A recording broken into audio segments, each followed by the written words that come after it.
Welcome to the Uncomplicated Perimenopause podcast.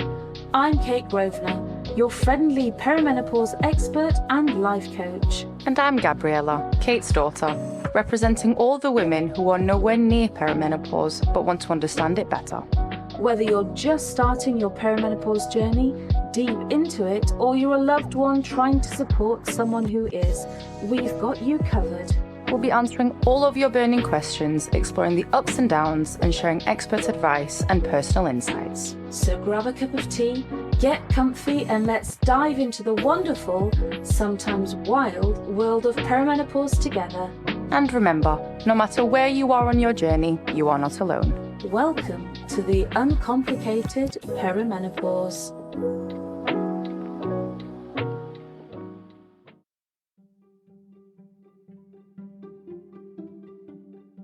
Hello, my darlings, and welcome to episode 4, season 3 of the Uncomplicated Perimenopause podcast.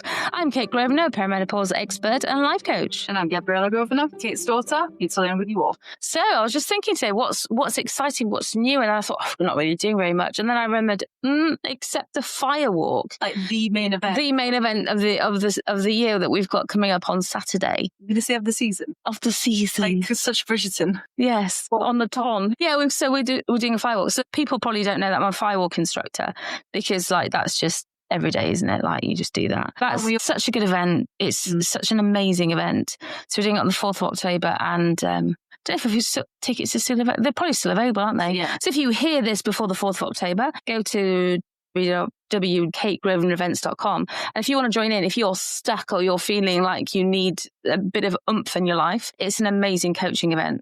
It will just unstick you, give you oomph, give you more faith in yourself, give you some confidence and shift you forwards. And that's what it's all about. It's unshakable self-belief. It's actually nothing to do with firewalk. And people don't believe me when I say this. Even people that come to the firewalk, I say they're waiting for me to teach them how to do a firewalk, which takes about 30 seconds. Yeah. And the rest of it, the other hours and hours of coaching, is to do with your mindset. It's so incredibly... And the next few days just hit you after, in a positive way. Yeah. What am I doing with my life? It's more, what should I do with my life now? Who do I want to be? Yeah. Because you feel unstoppable. So good. Us. Come join us. KateGrosvenorEvents.com. Come join us if you still want a ticket. Anyway, so that's what we're doing this week, which is pretty awesome. So my darling child, my darling girl, well, you're not really a child, you're 25, but you're my child. You're my baby. What's the question, darling? So this question is from Anita. Okay. She is... Anita, we don't get that. That's not a name we get very often. She's from Berlin. She lives in Berlin. Oh, nice. She's 42. And she says, I feel drained by having to make endless decisions from work to family to what's for dinner. Oh God, what do you want for dinner? I just don't care. Yeah. Is there a way to ease the decision fatigue and save some energy actually for myself? Okay, so decision fatigue. Basically, yes. So this is actually really common. I say this all the time. It's not just you, but it really, really is. So we call it decision fatigue. And okay, so why does it happen? I like this question. It's actually juicier than it seems on the surface. So I'm excited because I'm bored of hearing what's for dinner, and I don't make the dinner. So you just show up. I show up for dinner. Never mind the person that what's for dinner. And she's probably making the dinner. Yeah. So basically, every decision that we make, no matter how small, uses up mental energy. And our brain, the thing is, our brains normally, forget perimenopause, but our brains normally have a finite tank or a finite supply of a limited. So infinite is unlimited. Finite is limited. Yes. Pay attention. I know every day is a school day. So we have a finite tank of decision-making capacity. Okay. Once it's depleted, it's not like you can't make any more decisions, but it's like every decision becomes stressful. Every decision makes you irritable, and you make bad decisions when you're stressed and irritable, right? So you just get really cranky about stuff. So the problem is that in perimenopause and in midlife in general, you are the main decision maker because I am the human, right? So everyone will come to me and say, I've got, let's say Ronan Jenner, right? I don't know which module I should drop at uni. I don't know where I should find out about the student this. Scott will come. I don't know which something I should do. When do the cats need fleeing? Does the horse need When is the next time the farrier's coming? And then never mind the fact that I run 2 businesses or 3 businesses, right? And then my own decisions about... I was going to say, and your own. Yeah. And then there'll be obviously what I do for a living, being a life coach. So I'm helping other people make decisions all day. Yeah. So the point is that midlife women carry a lot of multiple roles. They're in their own careers, in their family, their own health. They might have aging parents. They've got kids. They've got social... Just in family, though, there's a lot of roles you play as mother, daughter, sister. And then they've got social commitments, the people that are sociable. Thankfully, that doesn't include me. We're just sociable with each other. Yes. So the number of daily decisions in midlife skyrockets. But we diminish capacity, which I'll talk about in a second. So how do you know if you've got...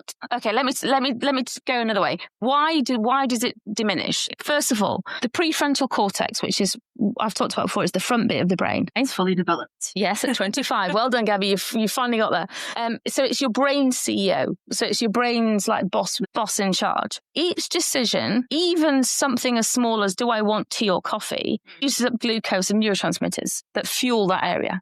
Over the course of the day, those neurotransmitters get depleted and they lead you. You know, when you just say, I can't be asked, I can't make any more choices. That's actually true.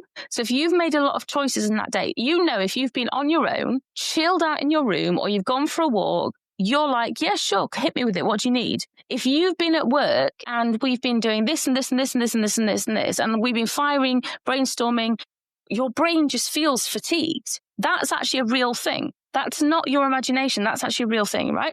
Then if you add things like stress hormones, cortisol, okay, that plays a role too. And in perimenopause and midlife in general, cortisol is higher because our body's under more strain. We've talked about this a lot. So hot flushes, sleep disruption, emotional load, hormonal fluctuations. So cortisol then competes with your prefrontal cortex, okay? So your brain is then shifting into fight or flight or survival mode more easily. When it does that, it then shifts into, I've talked about the amygdala, which is the center of the brain. So it's not using your prefrontal cortex, then it's shifting into your amygdala. And so you're not making effective decisions because it's using your amygdala, your kind of flight or flight zone. The other thing is... Wait, sorry, question. So when you're in survival mode, like an urgent, what part of the brain makes... Amygdala. So you're going fight or flight. So you're in the amygdala, which is the center of your brain. You're not using your prefrontal cortex. When do you use your prefrontal? When you're chilled. Right.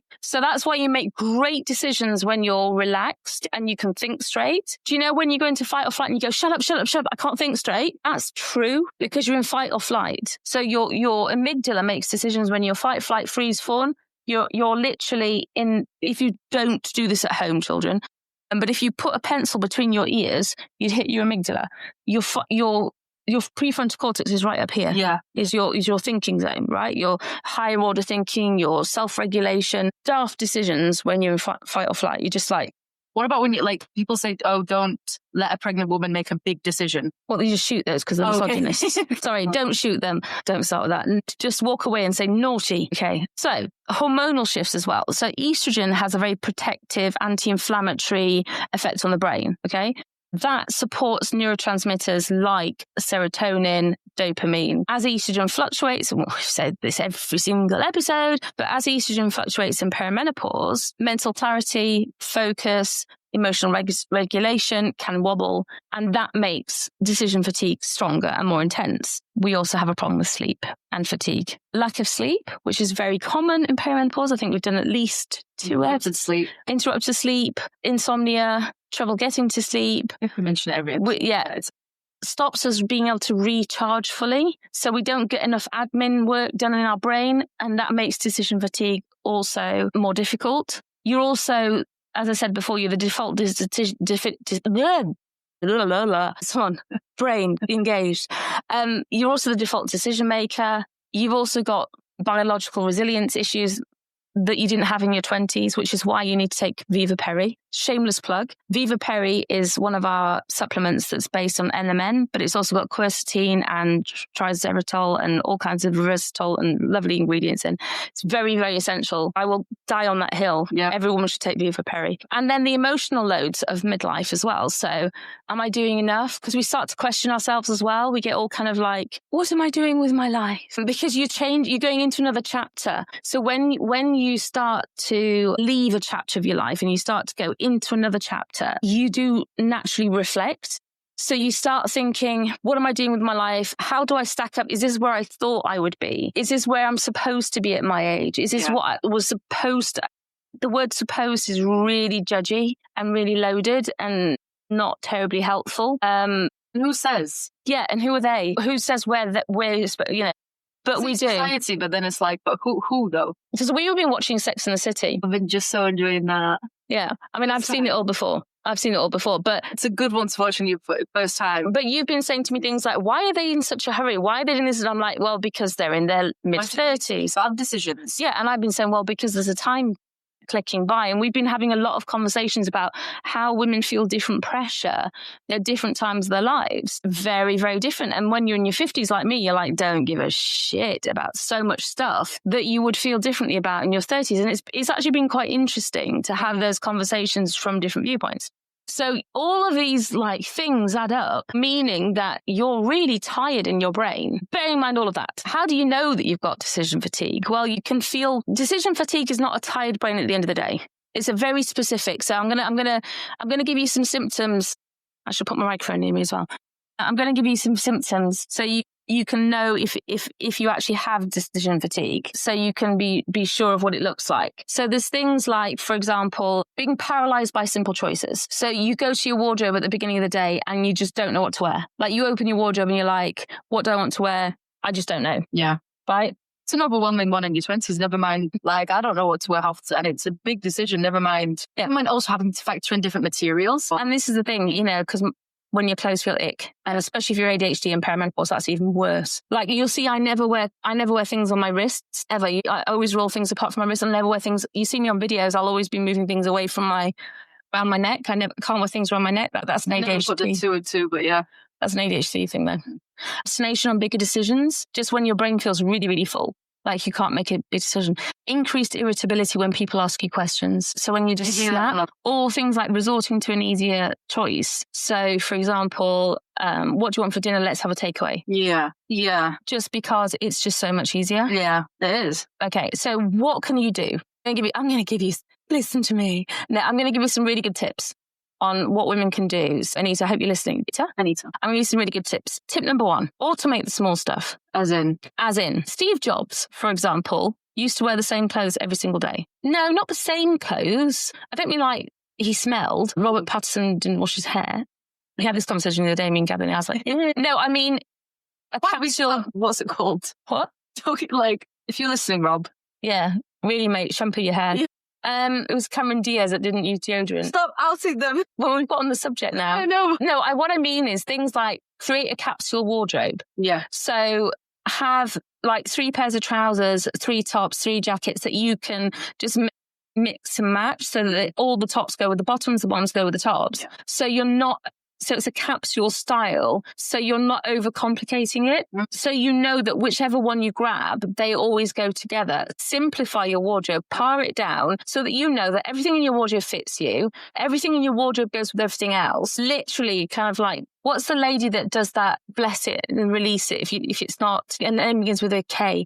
But she does do that, I'm seriously brain fog now. When she gets you to dramatically cut down if your item of clothing doesn't bring you joy, throw it away. But seriously, simplify your wardrobe so that you don't have loads and loads and loads and loads of clothes in there that you literally don't wear. Less laundry. Yeah, but it makes sense. If you're not wearing it, get rid of it and make it easier. Also plan your meals and rotate a meal plan. When women come to me and they say, I'm sick and tired of getting everyone to agree on a meal plan, on meals, and they always tell me, what I would say to them is create a master meal plan. So get all your family down for one big one big meeting and say to them, right, everybody give me the meals that they will agree to. So you might create 20 meals that everybody agrees to, and then you rotate them. And then you have a meal plan that everybody agreed that they will eat these dinners. Everybody agrees to them. Yeah. Okay. And then on a Sunday night, you just decide what's going to happen for that week. You've got a meal plan and that's it. Then set reoccurring orders online. So all your supplements available at www.kategrevlinlifestyle.com. But all your supplements, all your stationery, all your things that you regularly order, set them up online. Yeah. So you such a weight off. You're cutting down on anything that doesn't need to be remembered. Amazon, I hate, not my favorite company for many reasons, but there are companies that you can regularly schedule certain items. Like ours. Like I'm saying, our supplements. Yeah. So you could just get your collagen delivered to you every month, or your magnesium, whatever it is. But there's companies that will do that for you, and you just don't have to remember it. But the fewer decisions that you have to make, the easier it is to make the other decisions.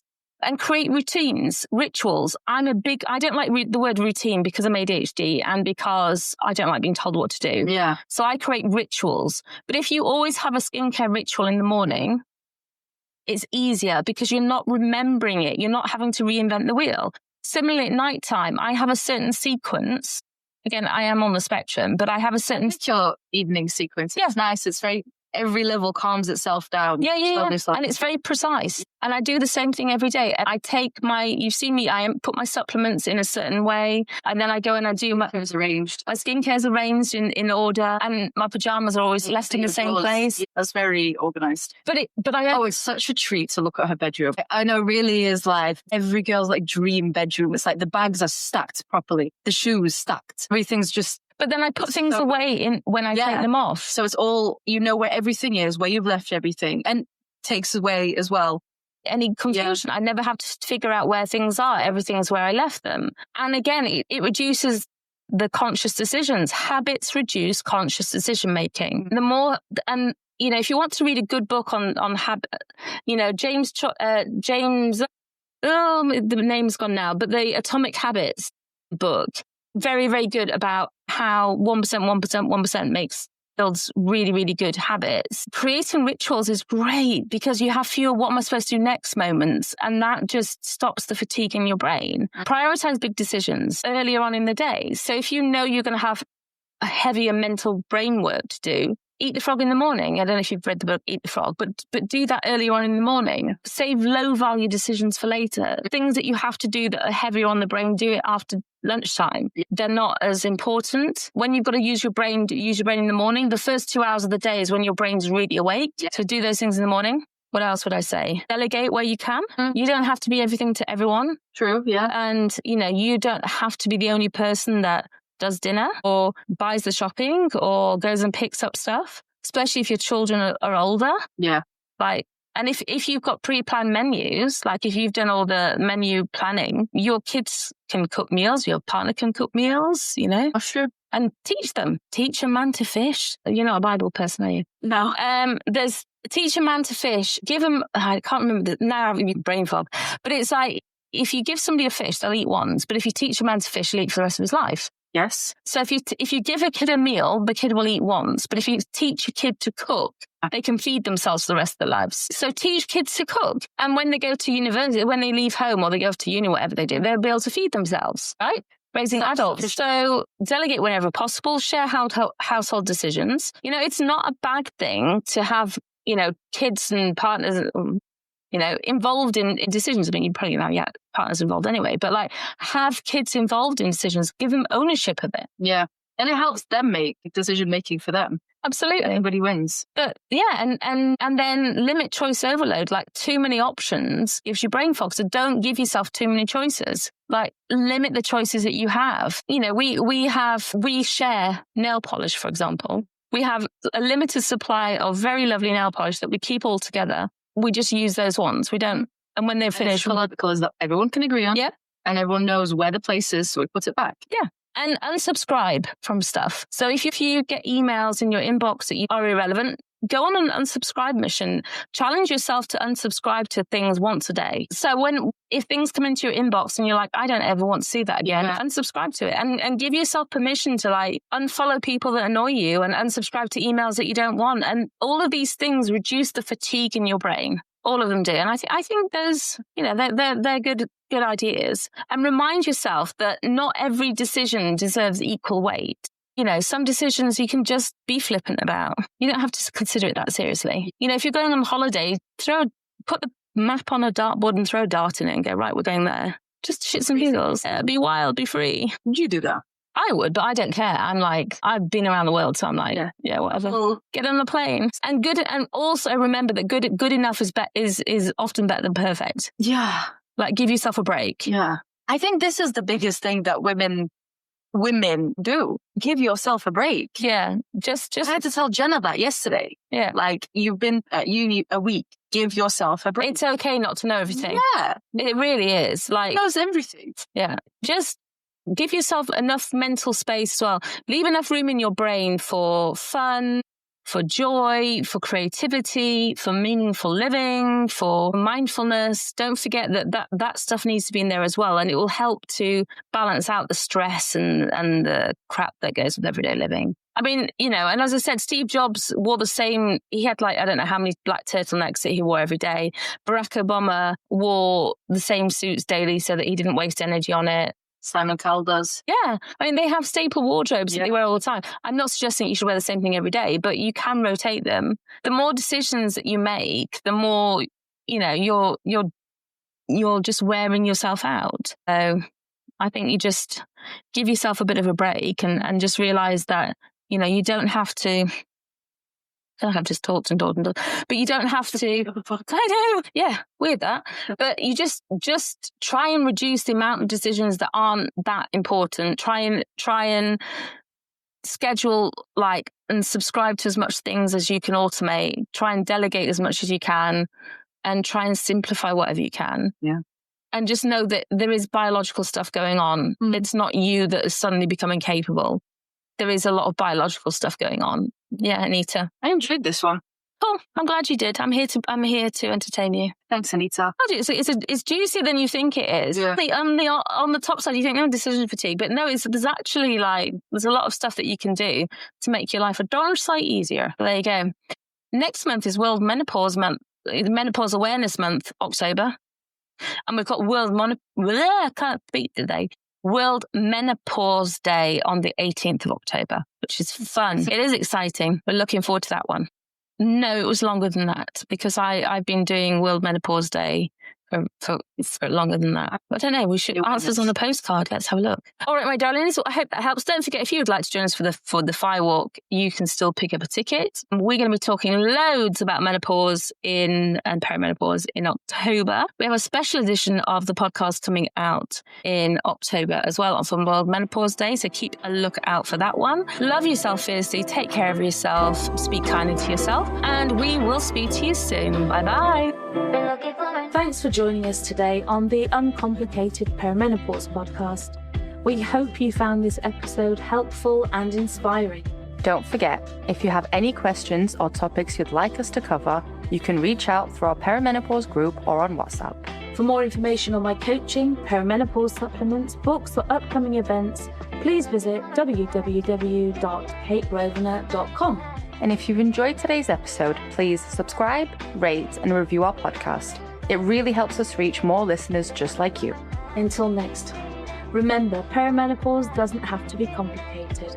We're here to help you every step of the way. Stay uncomplicated.